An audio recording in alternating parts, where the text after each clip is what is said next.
dia, o programa Saúde Você está no ar. Como anda o seu coração? No programa de hoje vamos saber quais são as doenças que podem comprometer a saúde do coração. Fique atento. Nesta edição vamos saber também os cuidados com as axilas, as dicas no quadro Saúde em Dia. Vamos conhecer ainda os benefícios da batata inglesa. Seja muito bem-vindo. O programa Saúde Você está apenas começando.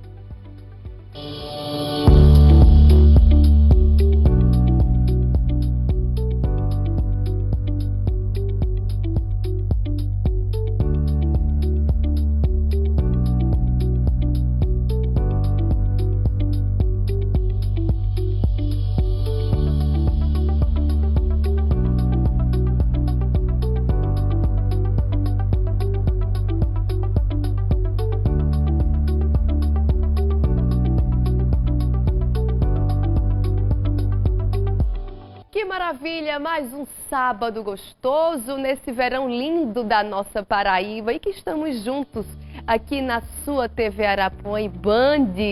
Pois é, gente, é uma alegria muito grande estar com você para a gente conversar sobre a nossa saúde, a saúde da sua família e te ajudar a cuidar melhor de quem você ama. Isso é tão bom, não é? Aprender mais sobre autocuidado é o que você encontra aqui no seu programa no Saúde Você.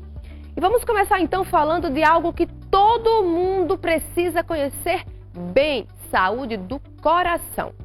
De acordo com o Ministério da Saúde, as doenças do coração são responsáveis por cerca de 30% das mortes no Brasil.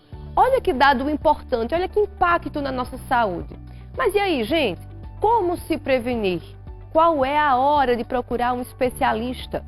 A gente conversou com uma cardiologista, com a doutora Gabriela Cunha Lima, que vai nos ajudar a compreender melhor esse problema. Vamos ver. Vamos falar de saúde do coração. É um tema muito importante, porque, veja bem, cerca de 30% das causas de mortes no nosso país vêm das doenças do coração, o que significa que cerca de 400 mil pessoas morrem com doenças do coração por ano. Esse dado é do Ministério da Saúde e traz um alerta a toda a população. Por isso, nós vamos conversar agora com a médica cardiologista, doutora Gabriela Cunha Lima, para falar um pouco sobre esses dados tão grandiosos. Ainda morre muita gente com doenças do coração. A que é atribuído essas doenças? Como é que a gente já pode começar a iniciar a nossa conversa aqui falando sobre os cuidados com o coração? Obrigada pelo convite, é um prazer estar aqui com você discutindo esse tema. E sim, a incidência tem aumentado e inclusive a incidência que tem nos preocupado é sobre o aumento do risco cardiovascular em mulheres, e principalmente pacientes jovens, né? Em mulheres a gente tem inclusive uma pesquisa que foi feita até nos Estados Unidos, que era falando de que a mulher tinha medo de falecer. E a top 1 da pesquisa era sobre o câncer. Né? A gente tem as nossas campanhas em relação ao câncer, mas em relação às mulheres isso ainda fica um pouco deficiente. E, na verdade, a primeira causa de morte mundial é sim a doença cardiovascular. Ela continua sendo ainda em mulheres. Né? O câncer, ele agora não é a primeira causa. Não que a gente tenha que deixar de fazer a campanha para o câncer, mas a gente precisa alertar que as mulheres também infartam. Inclusive, isso é um tema de uma campanha da Sociedade Brasileira de Cardiologia e de Hemodinâmica, que fala as mulheres também infartam. Isso tem aumentado a incidência enormemente pela questão da mulher moderna, a mulher que está mais ativa, mas muitas vezes ela deixou um pouco de se cuidar. A questão do cigarro eletrônico, ele também tem aumentado essa questão das doenças cardiovasculares. Então, as mulheres elas estão ficando mais sedentárias, elas estão trabalhando muito mais, elas estão ficando estressadas, porque o estresse, a gente pode falar depois, também causa alguns tipos de infarto. A gente tem várias mulheres que elas estão fazendo uso de hormonal de uma forma desenfreada, e a gente tem a questão da menopausa, né? Nas mulheres, a gente tem a questão da queda do estrogênio. Então, elas diminuem o estrogênio na menopausa e elas podem... Porque o estrogênio ele é protetor. Então, muitas pessoas perguntam, por que os homens infartam mais? Por causa disso. Até uma certa idade, a gente vê que pacientes, inclusive mais jovens, são homens. A gente não vê tanta mulher. Eu que faço cateterismo, eu vejo que assim, a grande maioria dos pacientes jovens são homens, não são mulheres. Porque a gente tem um hormônio que ele é protetor, que é chamado de estrogênio. Então, esse hormônio protege as mulheres contra o infarto. Só que na menopausa a gente tem essa queda. Infelizmente a gente tem essa queda na menopausa. Então ele deixa de proteger a mulher na menopausa. E a gente entra em outro fator, em outro rol. Muito importante você falar alguns fatores que desencadeiam as doenças do coração, a questão do infarto, e falar um pouquinho sobre esse papel da mulher que é cheio de atividades, cheio de coisas para fazer, e realmente o estresse é um dos motivos que desencadeia o infarto. Como é que a gente pode, falando um pouquinho desses sinais, observar que a pessoa já está ali, já pode ser um paciente pretenso a ter a hipertensão, a ter um problema cardíaco? Tem alguns sinais que a gente pode visualizar e já antecipar essa questão do diagnóstico e começar o tratamento, doutora? Sim, a gente tem os fatores de risco, né? Que são aqueles fatores de risco modificáveis e não modificáveis, que a gente chama. Modificáveis o nome já diz, né? É aquele que a gente pode mudar, né? Que é a questão da diabetes, a hipertensão, o estresse, né? O sedentarismo, a má alimentação. Esses são os fatores de risco que a gente pode modificar, tanto no homem, quanto na mulher, quanto no adolescente, né? Quanto no adulto jovem. Esse a gente pode modificar. E o não modificável é aquele que o paciente já nasce com aquilo, é a questão genética, né? Então, esse tipo a questão genética, fator de risco, a hereditariedade, que a gente muitas vezes esquece, né? Não, meu pai infartou jovem, minha mãe infartou jovem, minha avó infartou jovem. Isso é um fator de risco. Então, as pessoas esquecem que isso também influencia. Esse aí é um não modificável, porque a gente não tem como influenciar. Né? Então, se a gente já tem esses fatores de risco, se já é um paciente que já tem uma hemoglobina glicada, que é a glicose alterada, se ele fuma o cigarro, isso é um fator que a gente pode mudar, né? Isso tudo são fatores de risco, né? Então, isso aumenta o risco cardiovascular. E tem os sinais de alerta que nosso corpo vai mostrando. Às vezes, um cansaço maior para respirar, né? Às vezes uma dor no peito quando faz um esforço. Geralmente nos homens os sintomas são um pouco mais típicos. Eles têm uma dorzinha quando está fazendo esforço, ou até uma dor em repouso. A dor clássica do infarto é aquela que irradia para o braço esquerdo, vai para a mandíbula. Essa é a dor que é descrita inclusive nos livros.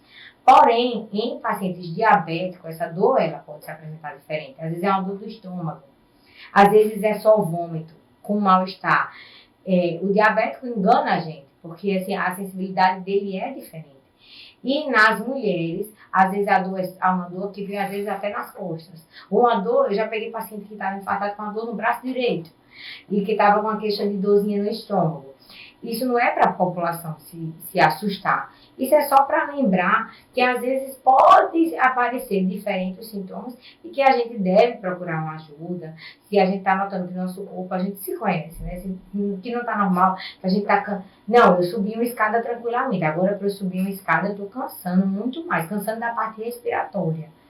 Né? Estou sentindo que está alguma coisa diferente em mim. Estou tendo uma dorzinha quando eu estou fazendo esteira. Não, tem alguma coisa errada. Então, isso aí a gente tem que lembrar de procurar ajuda. Muito bem. Vamos falar sobre o tratamento. Uma vez que é diagnosticado com alguma doença cardíaca, por onde começar o tratamento? O que é que a gente tem hoje na medicina que possa evoluir ainda mais esse quadro e reverter a situação do paciente? Então, a gente tem inúmeras doenças cardiovasculares, né? A gente tem a questão das arritmias, né? Que a gente tem métodos que fazem para controlar com medicação e, portanto, tratamentos intervencionistas que é feito na hemodinâmica, como a gente tem outros tipos de tratamentos, principalmente para a doença coronariana, que é aquela que causa obstrução nas artérias, né? E temos outros tipos de tratamento que é para as válvulas. Que é as válvulas que eu digo é como se o coração da gente fosse uma casa, né? A gente tem as paredes, que é o músculo, que causam vários tipos de doença, que a gente chama de miocardiopatia hipertrófica, doença ritmogênica de ventrículo, que são aquelas doenças do músculo do coração dilatado, aquele que causa insuficiência cardíaca. A gente tem os encanamentos, que é as artérias do coração, que essas entopem, que isso sim é realmente que chamamos de infarto ou a angina. Né? E a gente tem as portas do coração, que são as válvulas, né?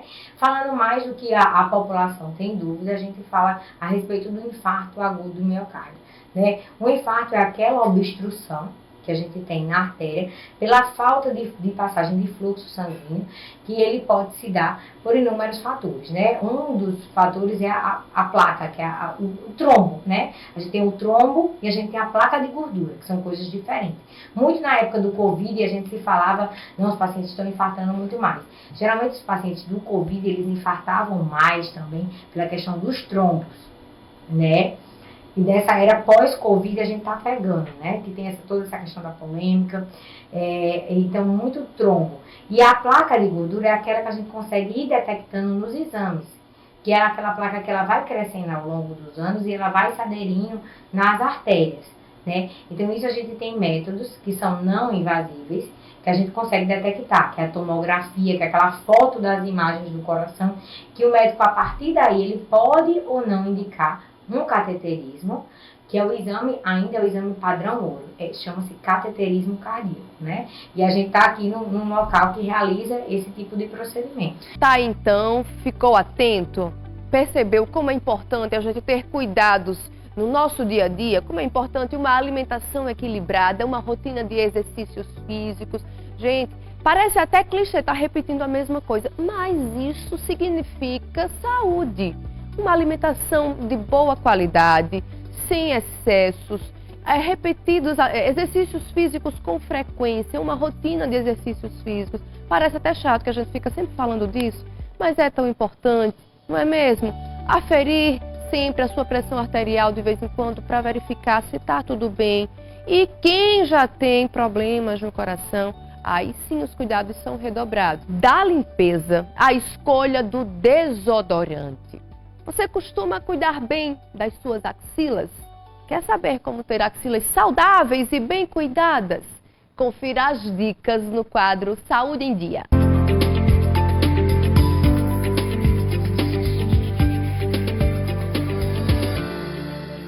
É importante manter a higiene, essa região bem sequinha, né, após o banho, tá? Evite exposição diretamente ao sol nessa região para evitar o escurecimento. Também é importante esperar o tempo de crescimento do pelo.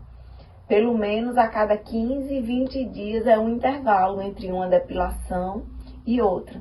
E se você opta pela depilação com lâmina, é importante usar essa lâmina com uma espumazinha de barbear, porque vai facilitar o deslizamento na hora de remover o pelo. E em seguida, é importante passar um gel com ação calmante.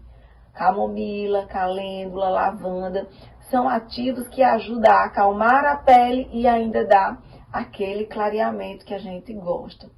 Outra dica importante para eliminar de vez o escurecimento da região axilar é optar pela depilação definitiva. Você remove totalmente o pelo e ainda reduz muito o escurecimento dessa região axilar. Então, olha, os cuidados com a região da axila é importante em toda a época, principalmente nessa época do verão, onde as pessoas se expõem muito ao sol e é importante ter esse cuidado de não expor diretamente a axila ao sol. Dessa forma, vai evitar as manchinhas na região axilar.